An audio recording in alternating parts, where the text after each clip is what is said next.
This episode of Executive Session is brought to you by international law firm Sullivan and Cromwell. Welcome to Executive Session from Directors and Boards. Leaders who have actually scaled through change, managed resistance, led people through it.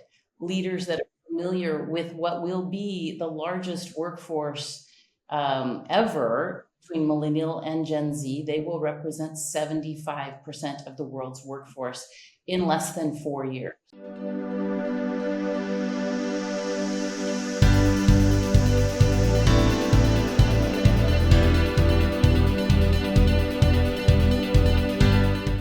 Hello, welcome to Executive Session, the official podcast of Directors and Boards. I'm your host, Bill Hayes, Editor-in-Chief of Directors and Boards. We just heard from Hollie Castro, Director of Group Dynamite, on board refreshment.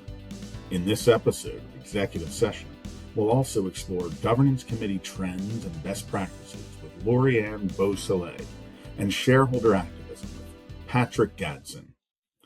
Governance committees are facing mounting pressure as investors, regulators, and stakeholders demand more from boards than ever before, from board composition and succession planning to oversight of risk, culture, and sustainability. The governance committee has become one of the most strategically important committees in the boardroom. In this interview with Lori-Ann Beausoleil, Lead Director of CBOE Canada and Brookfield Income Trust Incorporated, and Director of Metro Incorporated, we explore how leading governance committees are adapting to a rapidly changing corporate landscape and what directors should be prioritizing now. So, Lori-Ann, how have recent market and regulatory dynamics changed the government committee's priorities? Bill, I have to tell you, it's just sped everything up. I mean, before we used to have time, but now everything now is becoming fast because we have to be responsive to all of these, headwinds that we're facing. And we used to spend a lot of time on what I would say more compliance. And now, I mean, the risks are big. So we're forever looking not just at governance, and compliance, but now looking a lot at board composition.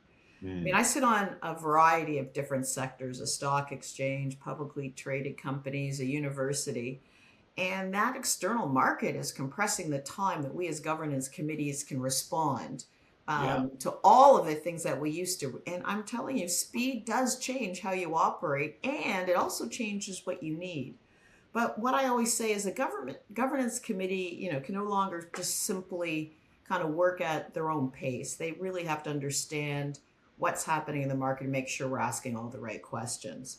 But the real issue for governance committees, at least from my perspective, is the shareholder and stakeholder expectations. Yeah. I mean, investigators, regulators, they want to see governance structures that are going to deliver. So you don't have time, as I said at the beginning, to think a lot about it. They're making sure this is not just a ticking box exercise and say, I've got my board and my board composition. They're putting pressure to ensure that we've got the right board asking the right questions with the right skills and competencies to deliver on the strategy. And that's not easy, Bill, as you can imagine. It's interesting because you mentioned board composition right there. What practices are governance committees using to strengthen board composition and succession planning as well? Yeah. I'm only smiling because I just took over as governance and corporate responsibility chair for one of my boards, and I'm working hard.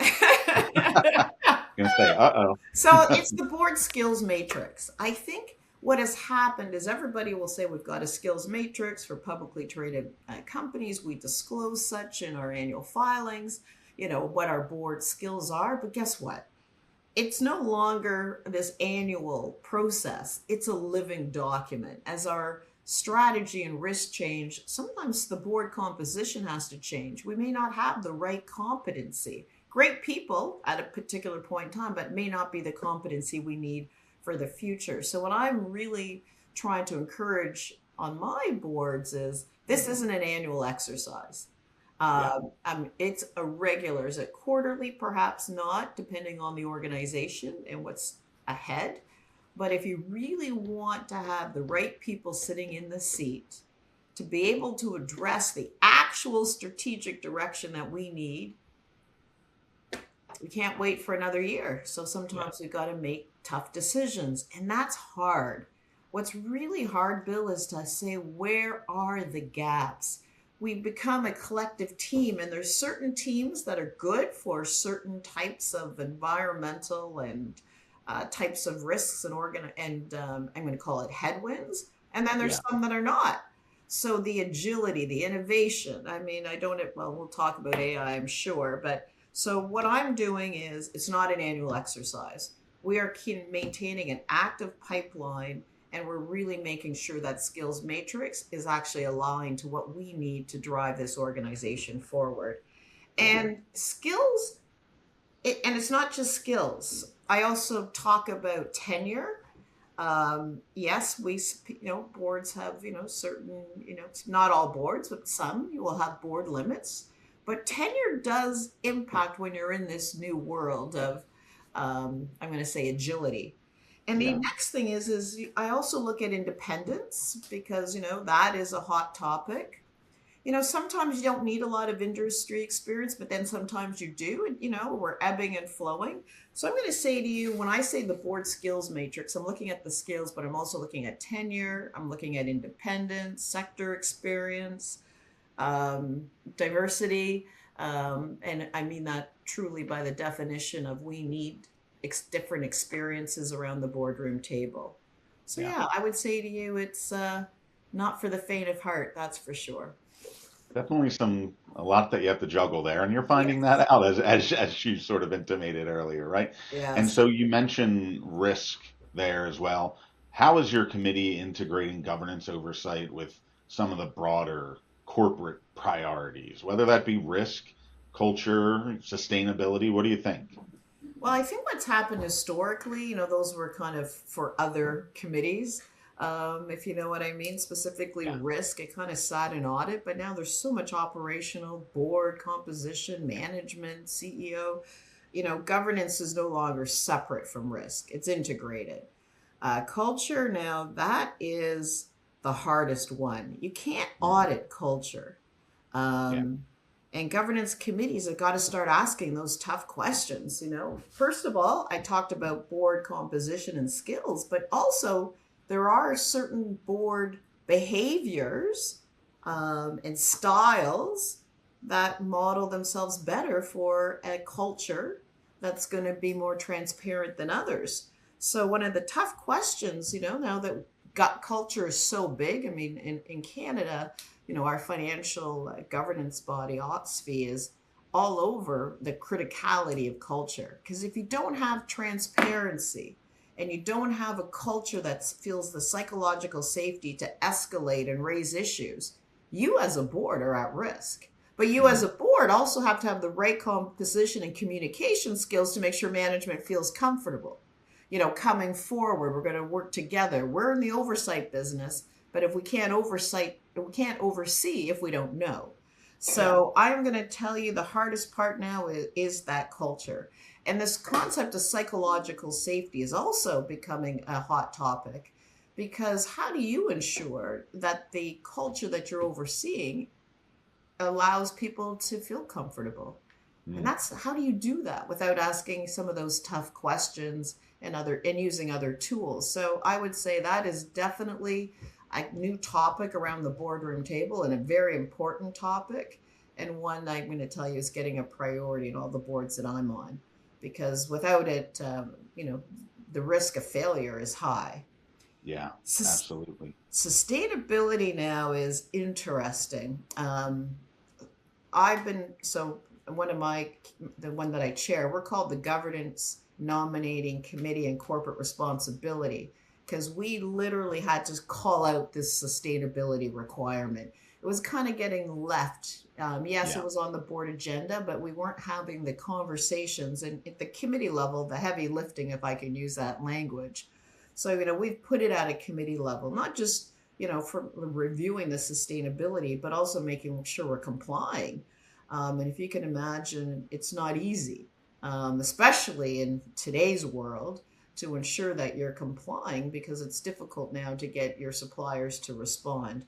So sustainability to me is also paramount. You know, culture is kind of new but critical. Sustainability, we've got certain regs in Canada that we have to comply with around Forced Labor Act, but regardless, it's integrated into our agenda, our regular cadence of discussion, and not just an annual exercise. And risk, I am telling you, is probably the topic that everybody is talking about around the boardroom table. And we can't do it kind of in silos. I think we all own risk. I mean, the board owns the risk, but so do we in the governance committee. I mean, I'm also a CPA, so I also, you know, from a financial perspective, the financial risk definitely sits in audit, but governance has got to really start looking at those operational risks because they do impact strategy, they do impact performance, and guess what? They also impact on our HR looks after the CEO, but you know, having Yeah. really good data and conversation around the CEO and CEO succession. So I'm going to say that it's integrated probably for the first time with the culture conversation, but risk, sustainability, and culture are on the agenda, and it's a regular conversation. That was Lorianne Beausoleil. Next up, we'll speak with Hollie Castro. Board refreshment has become one of the defining governance challenges facing public company directors. But the conversation is increasingly moving beyond optics and toward strategy, skills, and long term effectiveness. As companies confront rapid technological change, evolving risk landscapes, and shifting investor expectations, boards are being forced to rethink not only who belongs in the boardroom, but how directors are evaluated, onboarded, and developed. In our next discussion with Hollie Castro, director of Group Dynamite, we explore what effective board refreshment really looks like and how boards can align composition and governance practices with the future of the business. Hollie, your article for Directors and Boards argues that board refreshment should start with strategy, not demographics or optics. When a board evaluates its composition, how should it translate the company's forward strategy into specific director capabilities? And what tools or frameworks have you seen work best in accomplishing that? Yes. So I think this is really, really important, and it's becoming even more important as we move forward, sort of in the new age of AI and technology advancements. So the question that I start with is, where are we actually going in the next 3 to 5 years? How are we defining future state beyond the financials, which includes your operating model and your culture? What are we becoming? And what are the kind of attributes that will help that operating model and culture flourish as a board? How do we translate strategy into specific capabilities, not just generic experience, but specific capabilities? So the example that I give is, like, if you're thinking about digital transformation, leaders who have actually scaled through change, managed resistance, led people through it, leaders that are familiar with what will be the largest workforce ever between millennial and Gen Z. They will represent 75% of the world's workforce in less than 4 years. So has this board member actually worked in those kinds of situations? How have they, or are we using a strategy linked capability matrix? This is really important because this isn't a static checklist. Rather, it's an actual matrix that you're looking at against your strategy. And then, have we mapped current board versus future board needs and identified real gaps? Framing it always as an evolving board and not replacing individuals, but as a common practice that we're using as we evolve the board each year. And you've written, our audience should know, you've written about the multi-generational workforce for directors and boards as well. So not only checking out this article on board refreshment, but also check out that article as well. It's great stuff. And so boards are often reluctant to evaluate sitting directors against evolving needs. What have you seen work in practice when a board needs to have difficult conversations about whether a director's skills still align with where the company's going? Yes, this is very difficult. I understand this. And I think the first thing that is really important is to normalize the evaluation as an ongoing process.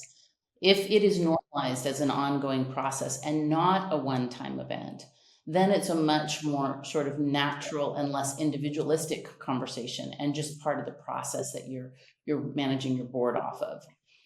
Anchoring everything in the business needs and not personal performance. I think, as sort of an anchor or a tenant, that is an important sort of strategy to think about. Setting expectations early, and that absolutely makes future conversations easier. When you shift the tone from personal to purposeful, it's very important. So the purpose of the conversation versus an attack on the individual, or what could feel like an attack on the individual. And then what I high trust boards make this very forward looking, not a reaction to something that happened in one board meeting. And then the last thing I would say on this is that the reality is really strong directors usually already know when there's a misalignment. So it may be conveyed as a surprise. Typically, if they're strong directors, they know there's misalignment. It's interesting because there's never really a surprise, right? You're kind of documenting things as you go along, and as you said, if you're in a board and you sort of get the feeling that your statements aren't carrying the same weight, things like that. So in a way, there's really no surprises. And Right. so your piece, it also notes that traditional onboarding, such as briefings, site visits, compliance materials, they rarely accelerate governance effectiveness. Now, what are the most effective ways you've seen boards help new directors contribute meaningfully within their first year, let's say? So traditional onboarding, is sort of information, not context. And I think, and this applies also to executive teams, but for boards, the context is super important. And so I think focusing on an intentional immersion, not just a briefing, is a really important concept and mindset for the board to have. What does this mean? So it means prioritizing direct exposure of the board member beyond the C-suite. So not just to the C-suite, but beyond the C-suite. Conversations across all levels of the organization, and for the board member to really immerse themselves in that. And really getting an insight into the culture, not just the strategy decks. Helping new directors understand how the company actually operates. I mean, we all come with our perspectives and our experiences, but those may or may not be identical to how that company operates. And then why the decisions get made the way they do, understanding the why behind the decision, and then pairing that immersion with really clear expectations on where they can add value. And ultimately, your goal is to accelerate the authentic contribution of the board member, not just to have them participate. That was Hollie Castro. Next, we will speak with Patrick Gadson. But first, a word from our sponsor. Sullivan and Cromwell, LLP, provides the highest quality legal advice and representation to clients around the world. The results the firm achieves have set it apart for more than 140 years and have become a model for the modern practice of law. Sullivan and Cromwell's shareholder activism defense practice builds on the foundations of its world-class M&A and takeover defense, corporate governance, and crisis management capabilities.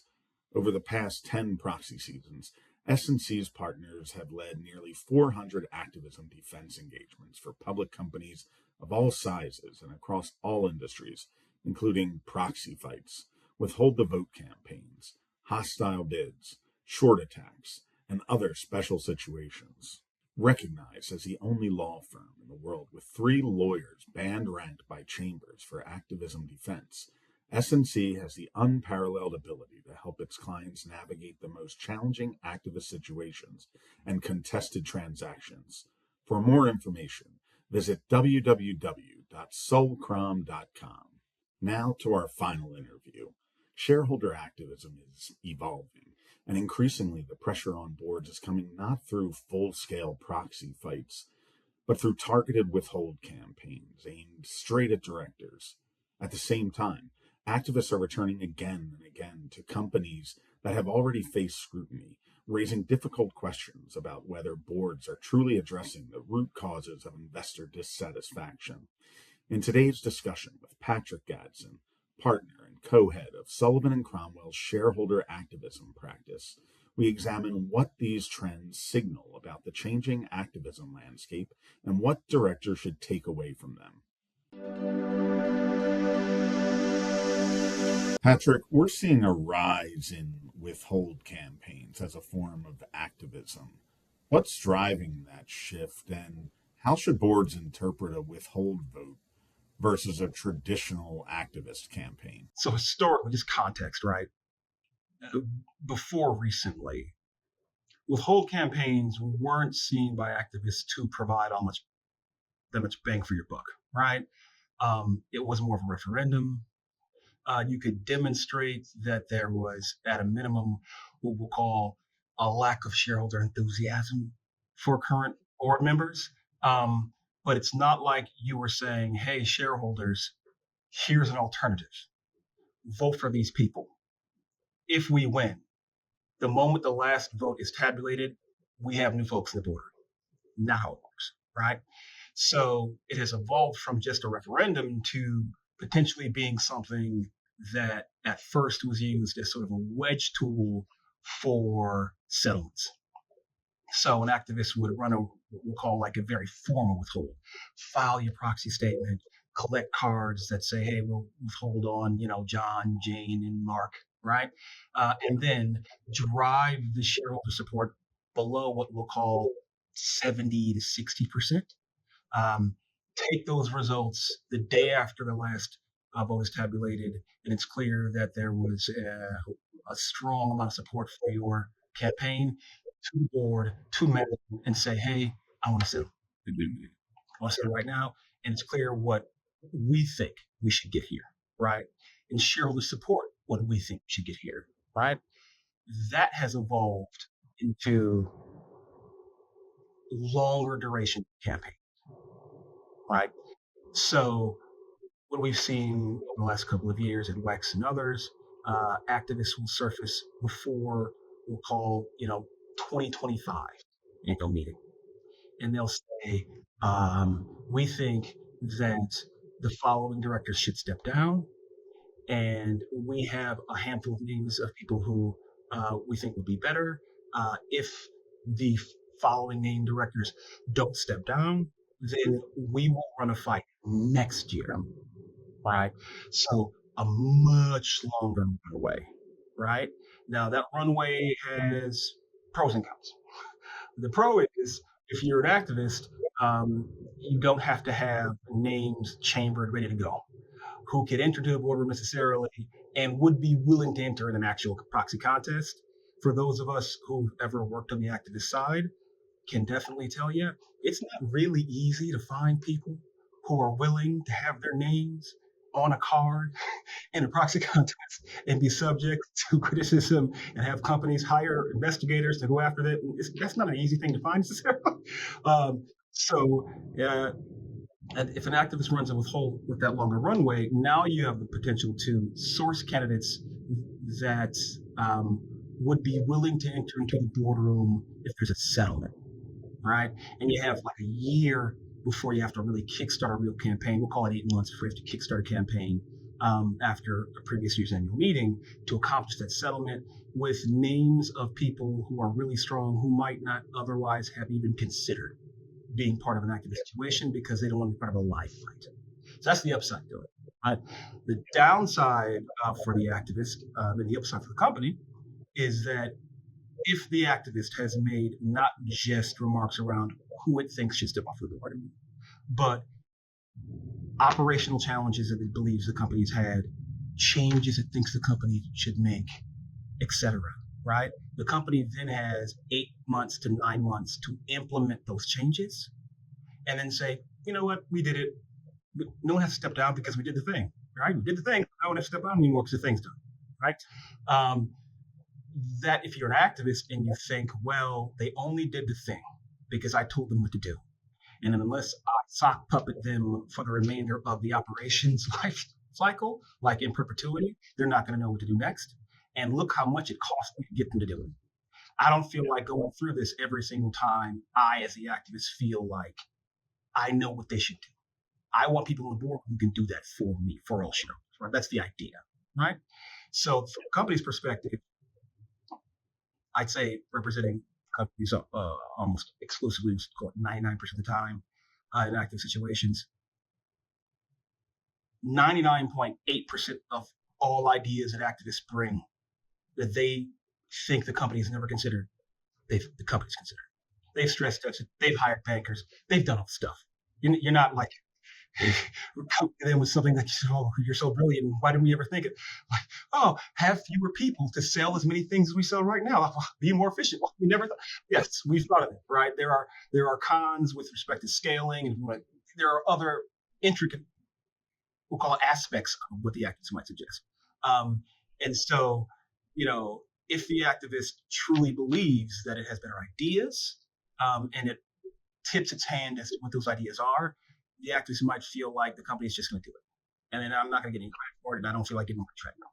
Now, at the same time, we've also seen that whole runway be ran out, and no real settlement has come. But now, if you're the company, if you have a rising share price, you're in a better position. But if you have had a falling share price since that activist first surfaced the prior year and said, I plan on running a campaign if A, B, and C don't resign next year or by next year, if you have a falling stock price in that interim period, you're in much worse shape than you were the year before, right? And you don't want to be there. And you certainly don't want to be there part and parcel because the activist has continued to beat a public drum for 8 months, which has put a lot of hair in the stock, right? A lot of noise in the signal. This made people maybe distrust management when they should. They should trust management, right? So that year period could just be, we'll call it like an acceleration off of the battleship for the activist, where it comes in with the wind that's back into a whole campaign that actually is for blessings. And that's one of the changes that we've seen, where you're now seeing that longer runway not just be used to try to settle, but as an actual sort of campaign timeline period of continued agitation. And that just wasn't the case, before, right? I think the most recent incident of this is probably Victoria's Secret. I think that got announced a couple of days ago, where an activist is going to run a whole campaign, not a formal campaign for board seats, but we'll see how it turns out. We'll see if board change actually manifests, or if this will just be something that management thinks it can, manage without board change. Managing it without board change, if you're actually in a live contest, right? Live, real proxy contest, that's a withhold vote, meaning the activist submits a proxy statement, has a card. If you have a resignation policy, then you really might not have the optical ability to just, say, well, poor results, but no. Now resignation letters have been triggered. Now the Nom and Gov has to consider whether or not it's going to accept them. And depending on what's in your governance guidelines and your bylaws, you may have to announce to shareholders why they rejected the resignation letter. It's not a place you want to be, right? So there are other aspects that can make this teethier for an activist. But, we are seeing more traditional withholds happen. There are exempt solicitations, we call those diet withholds, where an activist just files a letter, says, I plan on voting against management or against the board, and here's why, right? I think other shareholders should do the same without actually filing a proxy statement to collect votes against management in the board.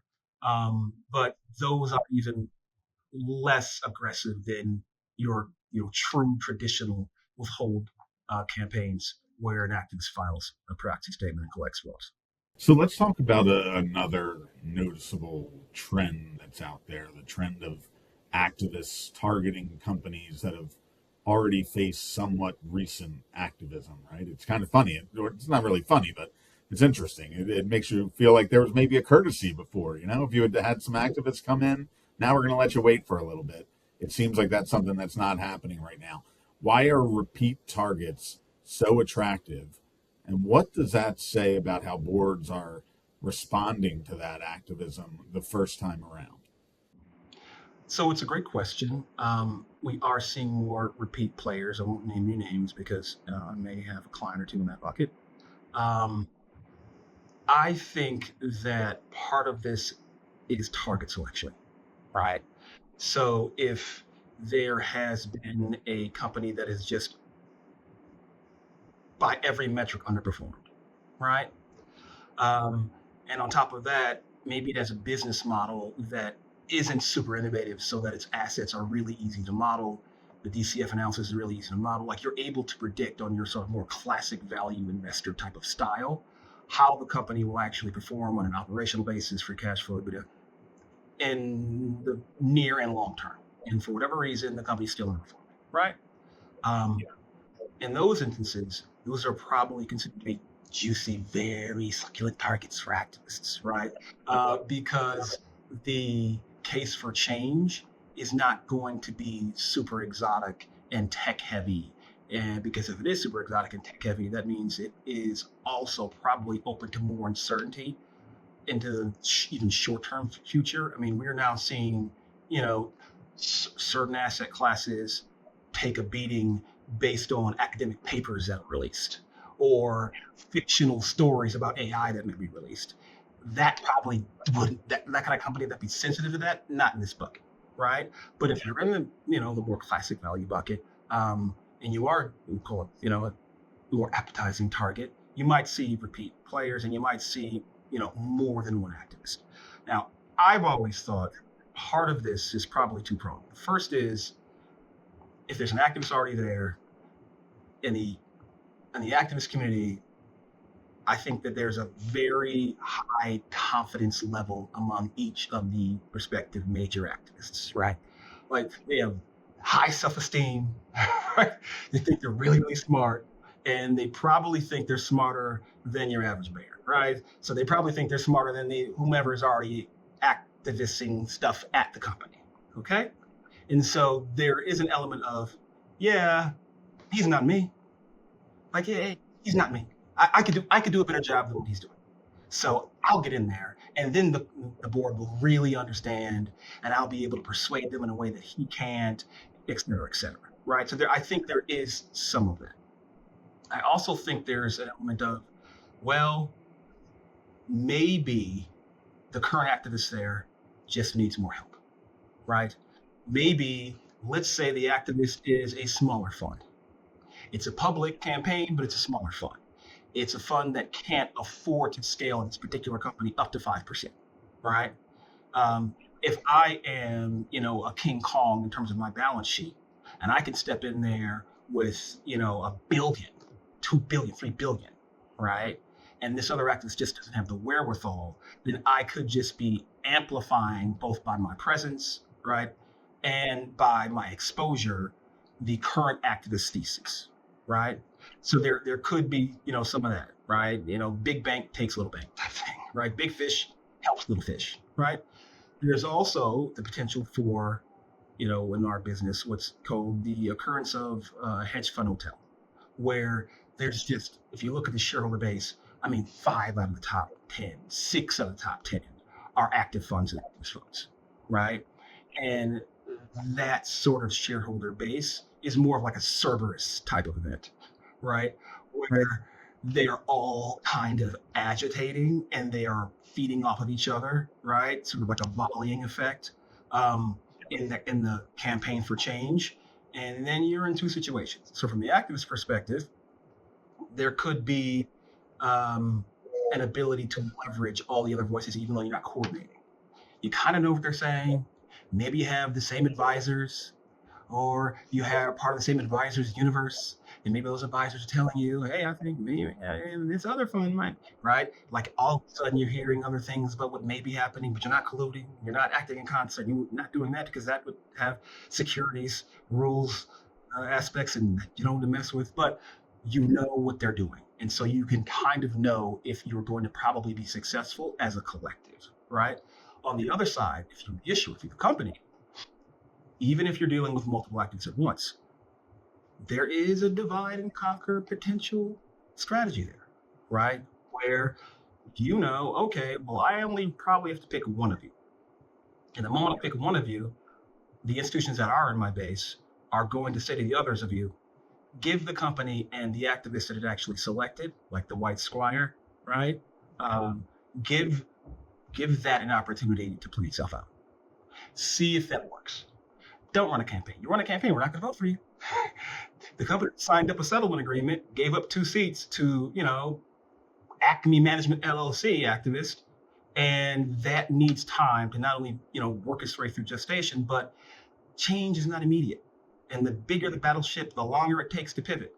So we're going to give it some runway, a few quarters to see what happens, right? So from a company's perspective, you have that leverage. And so it's also a means of sort of checking the behavior of all of the respective players in the repeat and multiple activist sort of scenario that you're seeing. Because if you're in a situation where, you're being a jerk, but this one's being really nice, you should know that. I mean, we don't have to deal with you. We have options here, right?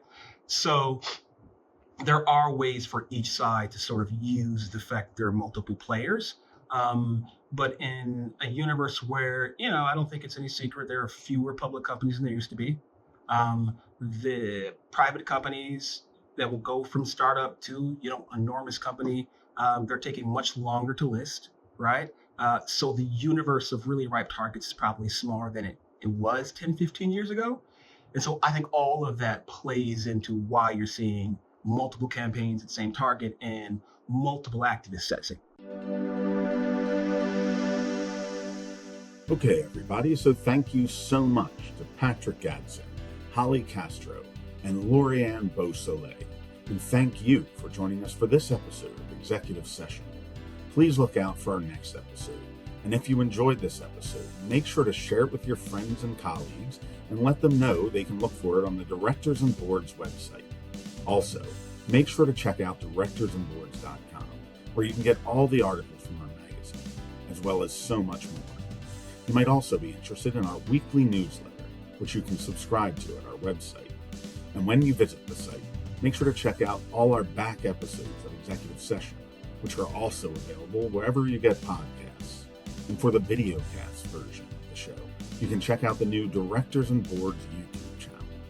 One last thing, the agenda for the Character of the Corporation 2026, being held November 12th in New York City, is available at the Directors and Boards website. Check it out today and get more details about the event, which will feature keynote speaker, the Honorable Elaine Chao, and panelists such as Cindy Jameson, Suja Chandrasekaran, and Larry Weber. So once again, I'm your host, Bill Hayes, and until next time, consider this executive session closed.